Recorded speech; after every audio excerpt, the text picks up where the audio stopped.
Eva reporting for Infowars.com. We are here in Kansas City, and we're going to be asking people what their opinion on climate change is, if they believe that it's a real thing. We're also going to find out what they know about green energy, wind turbines, and if they've actually ever lived near a wind farm. I think it's pretty obvious. So we have a substantial amount of climate change in Kansas City, considering it's like the first day of spring near December. So I think it's incredibly important that we invest in green energy. I do believe in climate change, and about green energy, I think it needs to be more proactive than what we're doing now. I believe in climate change, and as far as green energy, solar energy is really the way to go, and it's a lot cleaner. I know it's changing because, like, in the wintertime, it's a different weather. It's like summertime weather, and then sometimes in the summertime, it's winter weather. I believe in climate change for sure. I'm very big on green energies. Anything sustainable, I support 100%. Yeah, I think climate change is something that's probably occurring. I think there's a lot of inconclusive evidence or we get mixed reviews, but ultimately I think we could say we could do better. I think green energy is great, and I do believe in climate change. You think it's too warm? Yeah. For this type of season right here, yeah. Hey, does Alex Jones, does he believe in aliens? Yes or no? Do you believe in climate change? Does Alex Jones believe that the elite is controlled by aliens? Yes or no? Yes Do you or no? believe Do in you climate believe change? that? Do you believe I'm that? not, Does the person I'm not who Alex says you- Jones, so Well, that's the news agency you represent. You spread lies to the masses, and then they go and I can't. You should be ashamed of yourself. Yeah, okay, buddy. I don't even know. You're talking craziness. I'm trying to ask you, I'm going to ask you a legitimate question. Do you believe in climate change? Absolutely. Why? What are your reasons for believing in climate change? Drive the car. Yeah, it's a red light, so this is cool. There's more ice in the Arctic shelf right now in the north than ever. That is happening because it's melting at a rapid rate everywhere else. It's going to change the currents in the ocean, and then we're going to start to see massive... Go. Yeah, we got to go. All right. But yeah, keep doing what you're doing. Do you believe that coal power and gas power are bad, and do you want people to replace those powers with wind and solar? Absolutely. If we can provide and create and utilize sustainable energy, then why wouldn't we? I think as much as we can, we should. To an extent we can, but we'd have to really expand the solar quite a bit in order to do that, and because right now we do use so much coal and gas and oil. Yeah, so it can be, we can try and make the world better like I used to be back in the days, to where, make where the houses and stuff is like solar powered and stuff like that. It'd probably be better for me. You bet. Absolutely. Do you know much about wind power? I don't, actually. I know the guys that work on the wind farms get paid a lot of money. That's about it, though. Oh, I think wind power is also great. I know there's a lot of windmills in Kansas and Iowa, and I think that's a great idea as well. I don't really know too much about that. I do. I know a lot about wind power. My son is very much involved in green energy because he's a landscape architect, and he's worked on projects promoting wind power, especially in the Greensburg, Kansas area. I think it's great. I think it's a good idea. I know it created a lot of jobs when they're first installing them, and a lot of the people who got them on their land also get like a government stipend, I believe. Did they continue to create jobs? I would say as soon as the manufacturing is done, there would be 0 jobs. Have you ever lived near a wind farm before? I have not. I've drove through the ones in Kansas, but I've not lived near one. No, I haven't. I had one friend that a couple years back. And what did he say about his experience?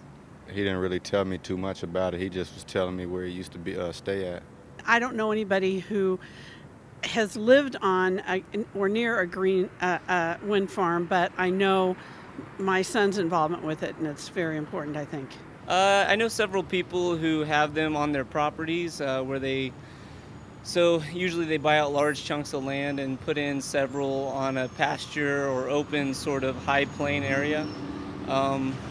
It doesn't seem to cause too many problems. There's been a couple incidents with like installing them and the cattle that are currently on that land, but other than that, it's negligible, I would say. Did you ever hear anything about wind farms causing birds to die? I have not. No. I thought they had the little sound things on them that kept the birds away, but I could be mistaken. The only thing I've heard about is that they say that some birds do get killed by the windmills, but other than that, I haven't heard anything negative about it. Ooh, couldn't say for sure whether I have not heard that. It is very plausible. I'd like to see some numbers on that. My impression from my reading is that it's very minimal. What do you know about the wind turbines' effects on bat populations? On bat population, I don't know anything about it other than I would guess it would be very minimal. Would it surprise you to know that it's between 600,000 and 900,000 bats a year? Yeah, it would surprise me to know that. I have yet to hear it. I think a lot of the places that are getting wind turbines in their area are the rural areas, and the people are happier to have cheaper energy out there than not have it. Do you think that the wind farms generate a lot of energy? Probably so. Well, I'm not familiar with the health concerns. At this point, I just couldn't speak to that. It's not surprising to find that many of the people living in the big cities are very much for green energy, and they do believe in climate change. But we also find that these people have very little personal experience up close to these wind turbines, and they've actually never lived near one of these things. So we're going to go drive out to the rural areas and see if we can find some people that live right next to these wind farms and ask them what's their opinion on these wind farms and what are the drawbacks. We are here in Hays, Kansas, where a wind farm called the Buckeye Wind Farm has been erected a couple years ago. I had the opportunity to speak with a young florist working in a flower shop that did say that there has been an unusual increase in funerals in the area surrounding these wind turbines for people that are living by these wind farms. She was very nervous and hesitant to speak to me, and when it came down to it, her manager or boss did not allow her to be interviewed because they were just uncertain about the whole thing. But this just goes to speak to more of this weird phenomenon of health impacts surrounding these wind farms. Quite the workday for El Paso County Commissioners. After a lengthy 15-hour meeting, commissioners vote to move forward on changes to a controversial wind farm project. 11 News reporter Kristen Halbrook is live now. Kristen, you talked to County Commissioner Amy Lathan tonight. This is her district, so even with all those strong objections, why did she say yes? County commissioners say if they said no, they could have been faced with a very expensive lawsuit. I talked with County Commissioner Amy Lathan. It's her district. I asked her why she was one to vote yes when she was originally against it. If NextEra stopped the project, Lathan says they could then turn around and sue the county. If we just decide that we just don't want you to develop somewhere because we don't like it, that's considered arbitrary and capricious under the law. And construction is set to start right here next month. NextEra is hoping to have the wind farm fully operational by the end of this year. Well, new tonight, a marathon hearing about the wind power project near Calhan that El Paso County Commissioners approved a year ago continues right now.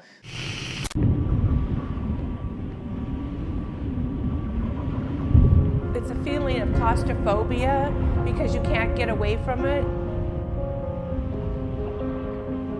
I get nauseous, so I have to I'm taking so much medication, you can't even believe it. I'm not a big baby about stuff, and I'm the first one to get out there and work hard, and to know that my garden is something I enjoy doing, and I'm not gonna be able to do it because I can't enjoy it outside anymore. We're here out in Calhan, Colorado, amongst the Golden West Wind Farm Array. Now, there are a lot of people out here in Calhan. As you can see, these wind turbines were built amongst a heavily residential area in a rural community. I mean, there are homes kind of all throughout here, and these are giant wind turbines. I mean, people don't realize how enormous these wind turbines are. If you actually were to measure the blade diameter, it's actually the length of a football field. A lot of these people did not participate. They didn't get compensated. They were against the wind turbines being put next to their homes for a variety of different reasons. And I've seen a lot of properties out here that look like people have moved and left. We're here right by Liberty Road, and the reason why I chose to do this right by Liberty Road is because our liberties, our property rights as rural community citizens of the United States are under attack by globalist influenced wind turbine industrial corporations. In order to elicit health effects on the infrasound side, can you actually do that? Yeah, you've all heard about the infrasonic cannons and the weapons, you know, these. Senior scientist Vladimir Gavro is an electrical engineer. It seems Gavro has constructed an acoustic weapon. It begins when he and his assistant start suffering bouts of dizziness and nausea. Humans can't hear infrasound, but it still affects us. It disrupts a delicate balance system in our inner ear that makes you feel dizzy, nauseous, and generally it's quite unpleasant. So in order to induce things like headache, nausea, migraines, all of that from infrasound, you have to be at levels way up here. And even your air conditioner, right? The fan on the air conditioner on the condensing unit, that produces infrasound as well. It takes some time to locate their source.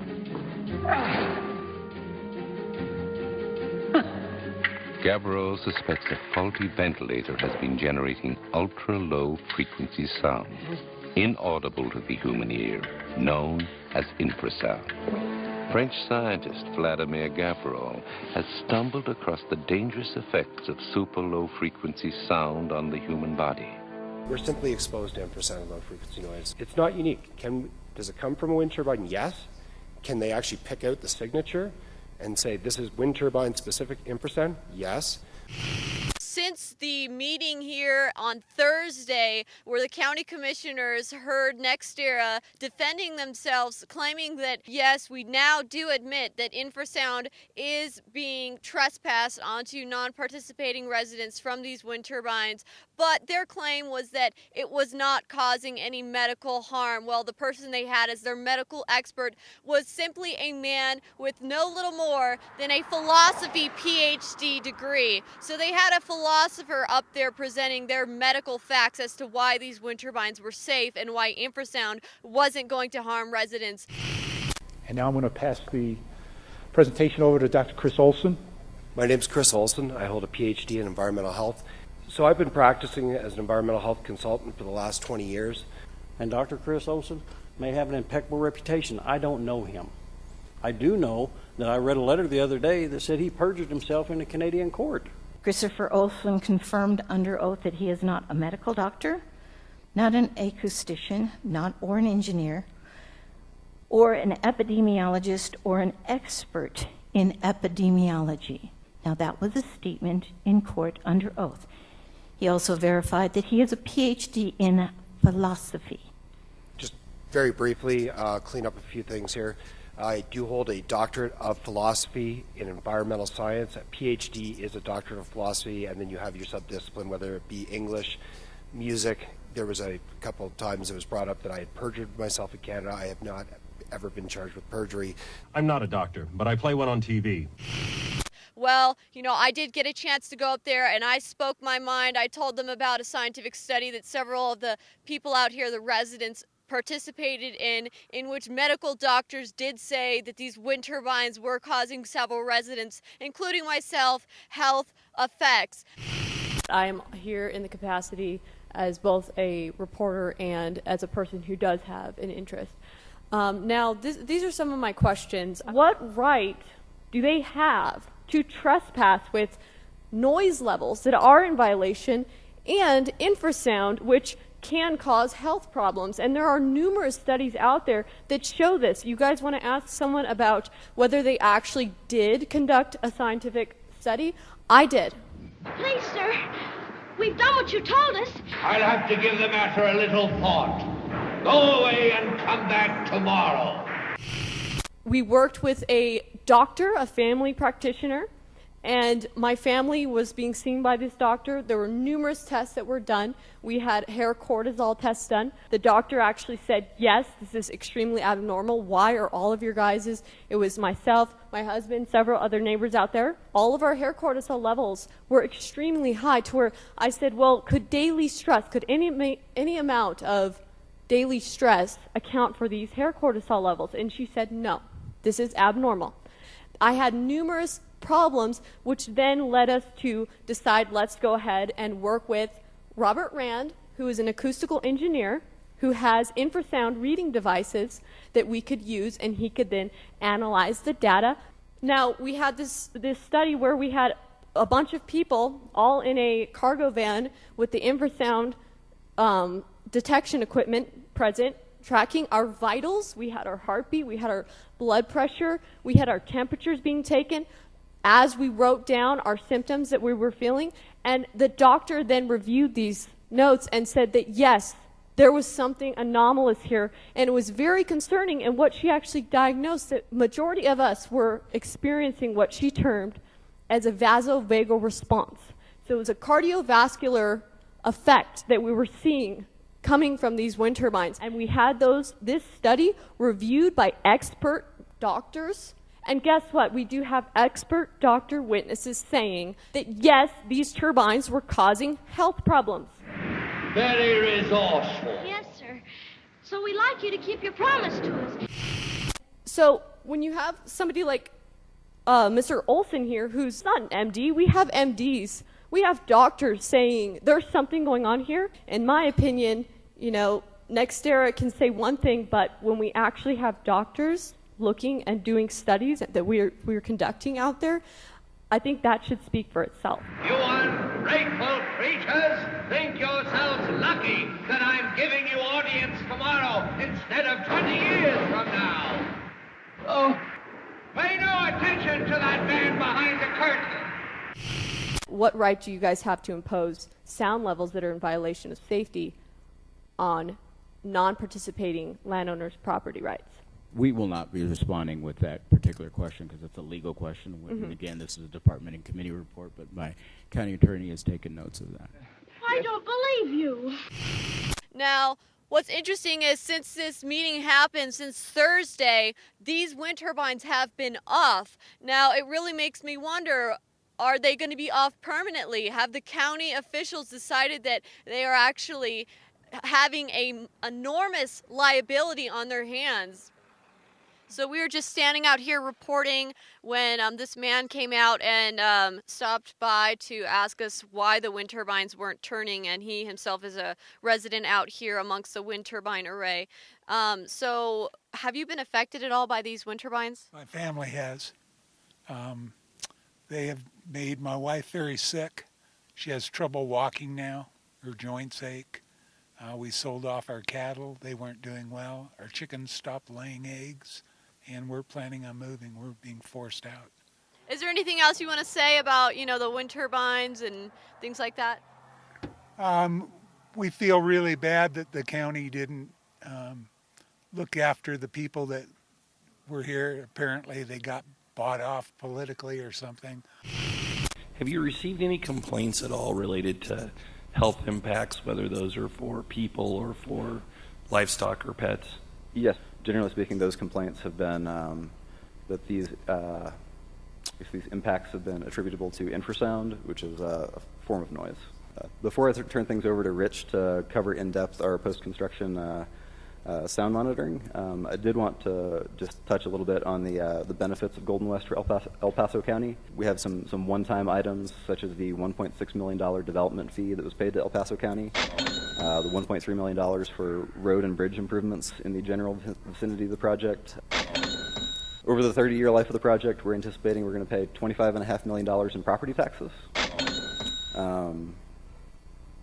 You know, it's a on a $400 million wind farm, that's something that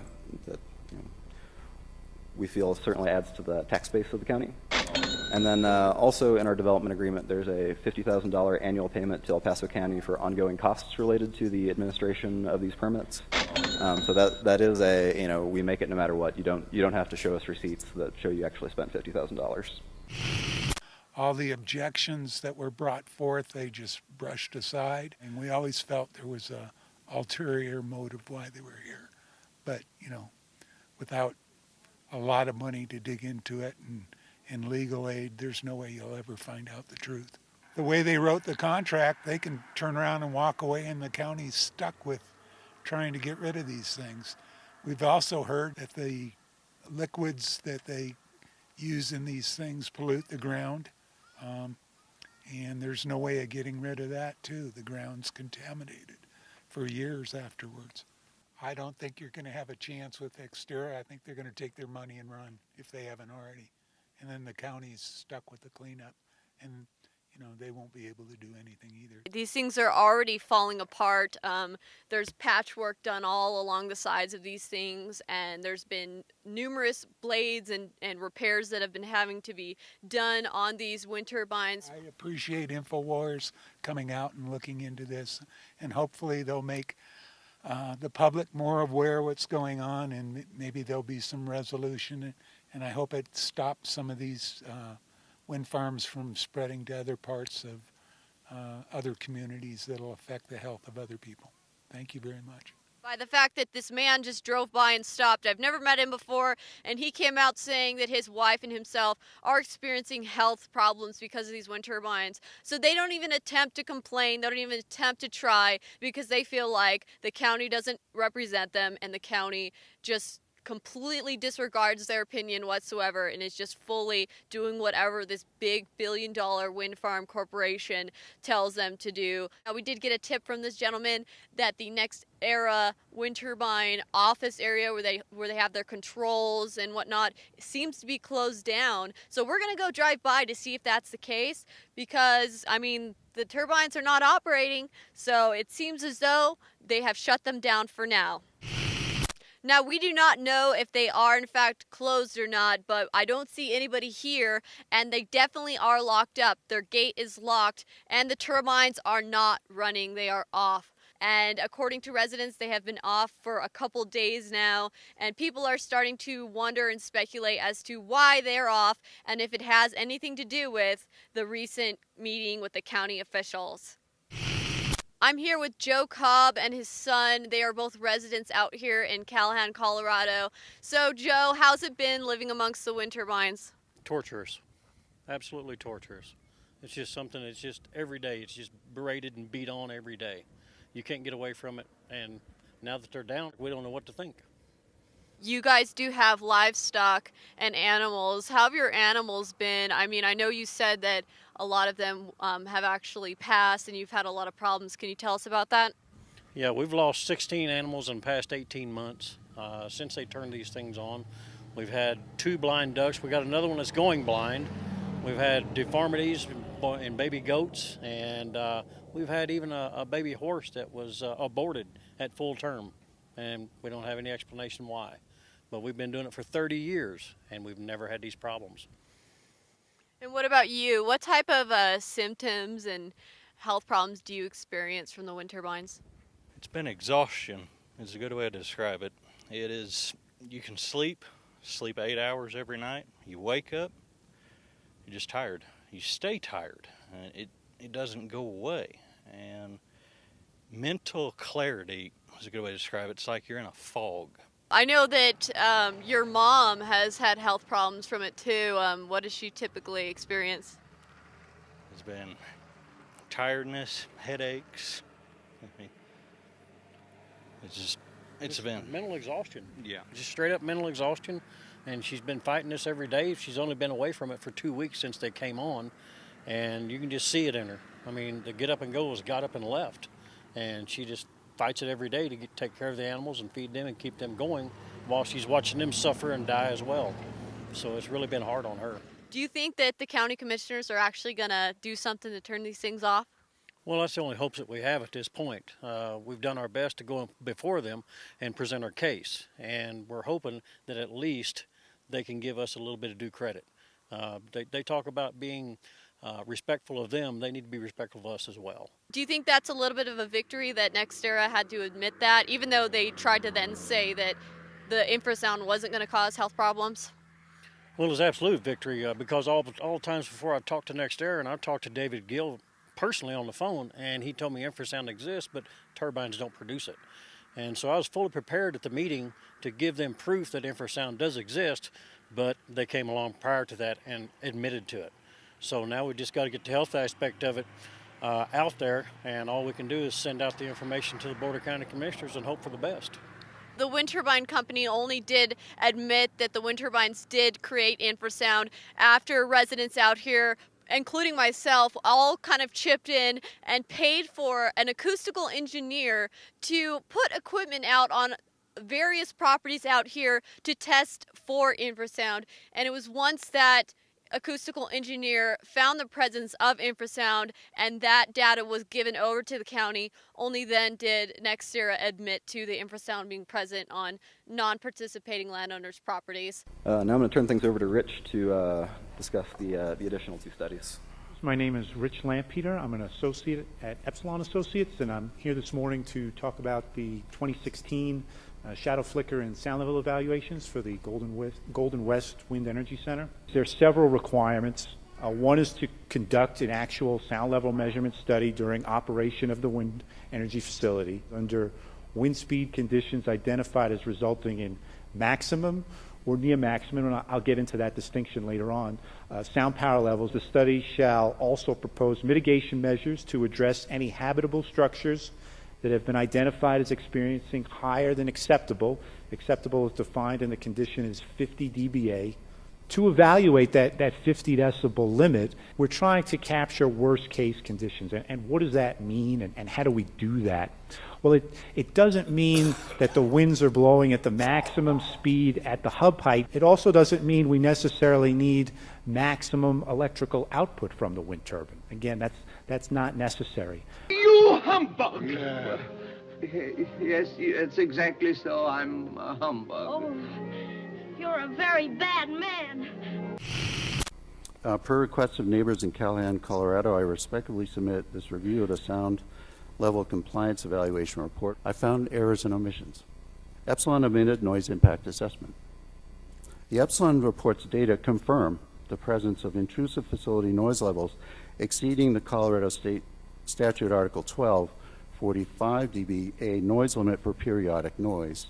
Noise levels of 40 dB at night exceed World Health Organization thresholds of noise effects on people, and Epsilon has knowledge of this, as they have cited WHO 2009 in another non-wind turbine case. This assures sleep disturbance. Noise impact assessment was not found in the Epsilon report. Epsilon omitted assessment of Golden West noise impacts on children, chronically ill, and elderly. Even wind industry and consultants have documented that noise levels over 40 to 45 dBA are associated with complaints such as sleep disturbance. However, the Epsilon report was mute. I wanted to talk with Jeff and Sandy and ask them, how have you guys been since these wind turbines turned on? What health problems have you experienced? For me, it started with the generator alignment tests. For some reason, my heart reacted to two of the different tests in which the wind was blowing through the turbines. I ended up going to the cardiologist and discovered that I had two different problems with my heart. One which was traditionally a turbine-related type medical issue, and one which was called a mitral valve prolapse, which was the painful one. Discovered that these problems were probably brand new because they were in their infancy, so to speak, in the body. Wow, and what about you, Jeff? What health problems have you experienced? I guess it started with the migraine headaches, the dizziness. I've also had lots of stomach problems, and we had some issues with a dog dying that we autopsied, and kind of freaked me out because all of his organs had swollen and his liver had failed. So I had my doctor, checked me out and found out that my liver had expanded too. So at that point, we decided we had to get out of here. Have you heard of any heart attacks or any deaths or fatalities due to the wind farm, and as well as humans, but also animals? After the generator alignments, they had the line activation, 3 days of line activation. That culminates in the final transfer of 250 megawatts of power down the line to make sure it can handle the volume it's quoted to. And on that night, we had a cardiac death, a cardiac event leading to death. We had 2 farmers end up in the hospital with cardiac events, and I myself did not go to the hospital, but I thought I was going to die of a heart attack. We have seen a lot of ocular problems out here. We've had a woman and horses go blind. Our cows show night blindness now, so do our donkeys. In fact, for our miniature donkey, it's extreme, the night blindness. And then when the turbines are blowing, they will go into day blindness, where I have to guide them to the food. You cannot imagine how bizarre that is. And up in the region, other people are experiencing that. We experience that ocular pressure. Then seizures. NextEra likes to claim that these don't produce seizures. They absolutely do, and it's not just the flicker. The infrasound also induces seizures. We have proof of it. We have too many seizures out here. It's become an epidemic of seizures. I'm experiencing it. And then another problem is we've actually had people who, it's not just nausea. We had a woman who had to have stomach surgery, and they could not figure out why that happened. And when I mentioned that the turbines cause nausea, he said, "Oh my gosh, I'm going to tell the doctor," because the doctor had no idea. We had no idea how this happened. What did you do, Sandy, before you decided to come out and live the rural life? I studied engineering, electrical engineering, specifically communications, and I have a physics degree also, so I worked for a mapping company after college, and then I worked for 2 different power companies, and then we decided to be closer to our families, so we moved to Colorado, and I went to work for the DOD. What about you, Jeff? Yeah, I went to school for IT, so I was a programmer, systems analyst type of person, and until we got the farm out here and started doing the rural life. Well, what would you say to some of the people out there that may be skeptical about wind turbines causing problems and infrasound being a problem, given that, you guys both have some pretty good college education under your belt and you have a lot of experience in engineering? What would you say? I would say that anybody who thinks wind turbines aren't a problem, come out and live for 3 months in a turbine-infested house. I would actually recommend a year of it for the true skeptics that have influence, because what's going to happen is that you're going to know exactly what these rural people are going through, and you'll have a upfront understanding of the bizarre nature of the wind turbine environment and the extreme degradation that happens in the body. Since the turbines have turned on, we've had 5 dogs die unexpectedly, and we've had a steer and a baby bull die that, there's not really a good explanation about why that happened. We don't have a lot of animals. It was so basically at least 50% of our animals have died in the last year and a half. I guess I was a skeptic to begin with too. It was I thought they'd be a little noisy and we'd get used to it, but there's a lot of propaganda out there that's all pro wind farm. It's they think that we're going to save the planet with these things, and there's really not a whole lot good about them. These turbines are off. They've been off for 3 days. Nobody's missing them. Last night we were able to sleep in the house because the turbines are off, and that's the first time in something like a year and a quarter. It was wonderful. Yes. So if they end up keeping these wind turbines off, are you guys planning on staying? Oh, yes. We don't want to leave because we love the place, but I don't see really a choice except, maybe they'll stay off. I mean, it was such a blessing to be off right now. So Rosie, how do you feel about the wind turbines being off? You happy? Happy cow. Yeah, she's a happy girl. Look at her. She's happy.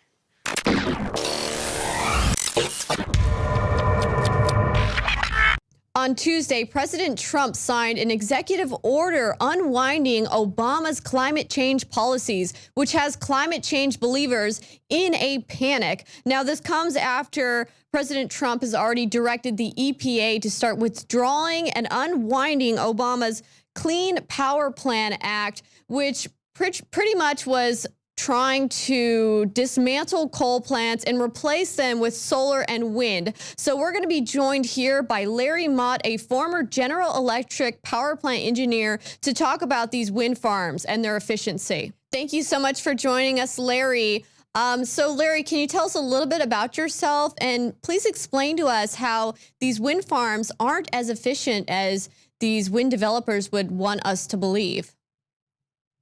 Okay, first a little just briefly about my background.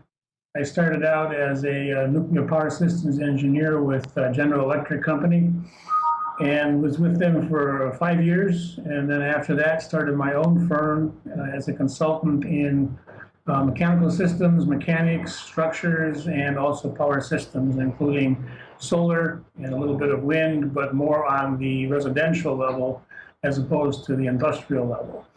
And for the last 30-some years, I've been essentially self-employed as a consulting engineer in Colorado, but also with international practice extending to Europe, and been to Japan and a number of other locations as well for clients. So can you explain to us from a technical perspective how these wind farms aren't really that efficient? Because I know you were saying something about that. The primary problem with wind farms in general, the industrial turbines, and for that matter, even the smaller turbines, is that the source of the energy that's contained in the wind is essentially a very diffuse source. It's very widespread, very low energy per volume. So in order to actually take any energy out of the wind, you have to have a very, very large system. That's why these wind farms are so big. And there's a limit to the efficiency that can be gained from the farms. Essentially, there's since you have physics formula, a mathematical formula that indicates that there's a minimum or essentially a maximum amount of energy that can be derived from the wind, from these airfoils, which is essentially, these blades are actually airfoils, they're not really a windmill in that sense. So there's a number of factors that feed into this formula. One of them, for example, is the air density in the mountains. So these machines are approximately 23% less efficient at the elevation of Colorado, or Calhan, where this wind farm is, than they would be at sea level. When you take into consideration all of the inefficiencies, the nameplate rating, which is what is primarily used as propaganda. In this case, the wind farm is supposedly a 250 megawatt farm. The actual rating of these machines is about 0.7 megawatts. So the rating on the field is not 250 megawatts, it's actually closer to 100 megawatts. Then the biggest factor is what we refer to as the non-dispatchable nature of wind energy, which means that the wind is intermittent and Mother Nature controls it, not the engineers in a dispatch center. So you cannot actually ask the wind farm to produce more energy if you need it. So when you take into consideration that, plus what's known as capacity factor, which is the amount of time that the wind actually blows at a rate that you can derive energy from, all these inefficiencies applied to the 250 megawatt nameplate rating brings it to under 100 megawatts. Wow. Then, So if these wind turbines are so ineffective, then why do they exist? I mean, what do they survive on? And can you go into that for us? Real briefly, the only reason that the wind farms exist is that they are actually harvesting tax money, not wind energy.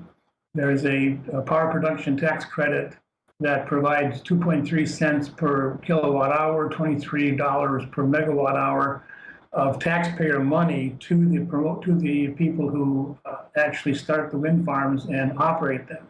So they actually make more money on the tax transfer from working Americans to the owners of the wind farm than they do from the wind energy themselves. And to put it very briefly, Millie, if it was not for the power production tax credit, there would be no wind farms in America. Wow, and I know you spoke with me a little bit about some corruption that you experienced out when you were out there trying to fight the El Paso County wind farm. Can you tell us about that? That's a pretty long story, but I'll try to be as brief as I can. About year 2006 or so, an organization called Clipper was promoting the wind farm in that particular area. They were unable to put it together primarily because the zoning would not have allowed it. So an organization came forward called it was run by a fellow named Matt Cumberworth and David Hazel. And what they did is they actually packaged it up, and they were able to arrange for a zoning overlay that essentially allowed the county to put in these enormous towers, which would have normally violated the zoning laws. So that's when I first noticed, and we went after it based on technical matters, but that turned out to not be very effective because the technical aspects which we just discussed, for example, the lack of efficiency, is not really a major consideration. The major consideration is the flow of tax money. So NextEra was instrumental in the initial hearing, though they were not the owners yet. The owner was Cumberworth and his organization. They were sitting in the room, however, and the idea was that they would run a power line through into Falcon underground so that the Falcon people would not be opposed to the wind farm. That's what the first hearing involved. And they essentially were able to limit all the opposition to just folks that were living in the wind farm. All the Falcon opposition essentially dropped out. But they were not able to afford to do the buried power line, Millie, so they had to get a change. So NextEra essentially assumed that there would be a change to an elevated power line. And in order to get that pushed through, they essentially made a payment to the county of $1.63 million prior to the hearing in 2015. They arranged for an elevated power line through a circuitous route through Falcon, not down Highway 24 and not underground. They weren't able to afford an underground power line, and they did not want to run it down 24 past all the residents of Falcon. So that hearing happened in 2015, and that one was essentially a unanimous decision in favor of NextEra, with threats from NextEra to sue the county if that hearing had gone against them. The Planning Commission hearing prior to the Board of County Commissioners hearing actually denied the change in the design and would have therefore essentially killed the project. So why did the county commissioners approve the project if the planning department denied it? The planning department had its hearing about a month prior to the county commissioners, Millie, and the evidence that was presented at the planning commission was actually quite devastating to NextEra. They actually were caught trying to manipulate and threaten members of the public. The planning commission members actually took that into consideration, and they denied it 6-3. Unfortunately, the planning commission does not have a power that's binding, let's say. All they can do is recommend. So they recommended that the project be denied, the change in the project be denied. And I should point out that had the change been denied, in other words, the change to an elevated power line through a circuitous route through Falcon, had that been changed, the project would have been killed. Wow. Well, thank you so much, Larry. But we are running out of time. This just goes to show how, there's a lot of money in these government subsidies that funnels into these wind farms, and they have a lot of power, and they can use that money to influence. I'm here with Mr. Lord Christopher Monckton, what is your opinion on the wind turbines, and what do you know about some of the fraud that they are, perpetuating with these wind turbines and the tax subsidies? Right. First of all, wind turbines are an extremely expensive way of generating electricity. Per megawatt hour generated, they are 5 times as expensive as coal-fired power, if you include the subsidies that are paid to keep them going. But that's before you take into any account of the environmental cost of these turbines. Several major bird species are being wiped out and made extinct worldwide by these windmills, some of which are 600 feet high and have blades 300 feet across. I mean, very, very seriously big. They are a fraud. They generate intermittent electricity, costly electricity, and environmentally damaging electricity. And because of the prodigious amounts of concrete that has to be made by burning of lime to make the base of these turbines to stop them falling over in a high wind, they actually emit more CO2 to the atmosphere than they will ever save with the electricity they generate in their entire lifetime, which turns out to be, on average, not more than about 10 years. So they are a disaster that has found somewhere to happen because crony capitalists have cozied up to governments. There is no scientific base for them because we now know there's no problem with CO2. And even if there was a problem with CO2, by having windmills, you're actually adding to that problem because the net CO2 emissions from windmills, because of the construction, the delivery, the transmission lines, and above all the making of concrete for the bases, exceeds any CO2 that would be saved by their operation. So in every way, windmills are an entirely useless solution. They break down and require maintenance at a much higher rate than had at first been suspected, though I could have, when I did in fact, warn them that that would be the case. And so they are a thoroughly bad idea and ought, in my view, to be banned. They kill in particular the large game birds which swoop from a great height on their prey that they see below. And of course often they see other birds dead at the foot of these turbines. And what the operators of these turbines now do is they have people at each major turbine site who are on site every day going around picking up the dead birds and taking them away in the hope that nobody will see what's going on. But in Scotland recently, we had a very rare bird that came over and flew across the Highlands of Scotland, and all the twitchers, the bird watchers, came out with their binoculars and they followed it wherever it went, and they were radioing through to each other, and they followed it across Scotland until eventually it flew into a 600-foot turbine. It was batted out of the sky because it couldn't work out how fast the tips of these blades were travelling, and it was killed. Wow. And it was a very rare bird, and this is happening more and more. Bats are also killed by the turbines, and they're killed by the million, because if they go anywhere near them, the very delicate lung structures of the bat will simply implode, and the bat will die instantly, even without actually striking the turbine. So it's economically disastrous. Golden eagles are being wiped out worldwide. The osprey, which is just clinging on by its toenails in Scotland. And Scotland, now in 60 or 70% of the Scottish landmass, you can see these damn things. The Scottish landscape, which was one of the most beautiful, wild, unspoilt landscapes in the whole of the world, has been destroyed by this monstrous industrialization with these 600-foot high mountains. That's right. And Donald Trump had a golf course in Scotland that was even impacted by wind turbines, and he has been vocal about, his opinion on wind turbines and that they are a big waste, just as what you were saying as far as the tax subsidies. He came and took a large area of sand dunes on the east coast of Scotland and turned it into a magnificent golf resort. And then along came the developers and said, we want to put wind farms in. And this, of course, destroys the fragile environment, and of course it destroys the bird life, and above all, for a golf course, you want a nice view. And if you're looking at these rusting turbines, half of which aren't even working most of the time, it's really a tragedy.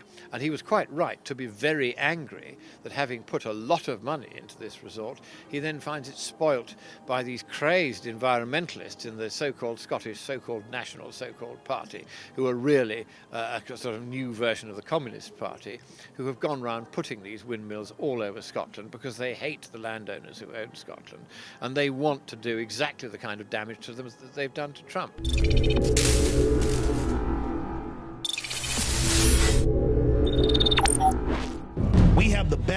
weapons against death out there at the lowest prices, waiting for you to lovingly plant them and lovingly grow them and share them with others. So please join us at InfoWarsShop.com at the InfoWars Seed Center. Today we call it bone broth, and for thousands of years our ancestors enjoyed its benefits before it became lost to our modern diets of processed junk. We are now introducing Caveman by InfoWarsLife.com, the ultimate in true paleo nutrition with bone broth, turmeric root, chaga mushroom, and 7 total primal superfoods in a single great tasting formula. Caveman. It's those people living in the wilds having to actually build civilization that are our superior ancestors, and we need to do everything we can to recapture that. Everyone knew that you used all the parts of the animal. You used the meat for sustenance, the fat for cooking, but you used the bones for strength. From the outside structure full of minerals and key cofactors to the marrow that produces the blood for the body, this is the engine of the life essence. I'm a long way from the caveman my ancestors were, but I'm sure as hell trying to get back to that essence that made us what we were, and this is a big part of it. I know you're going to want to check out Caveman Ultimate Paleo Formula for yourself at InfoWarsLife.com today.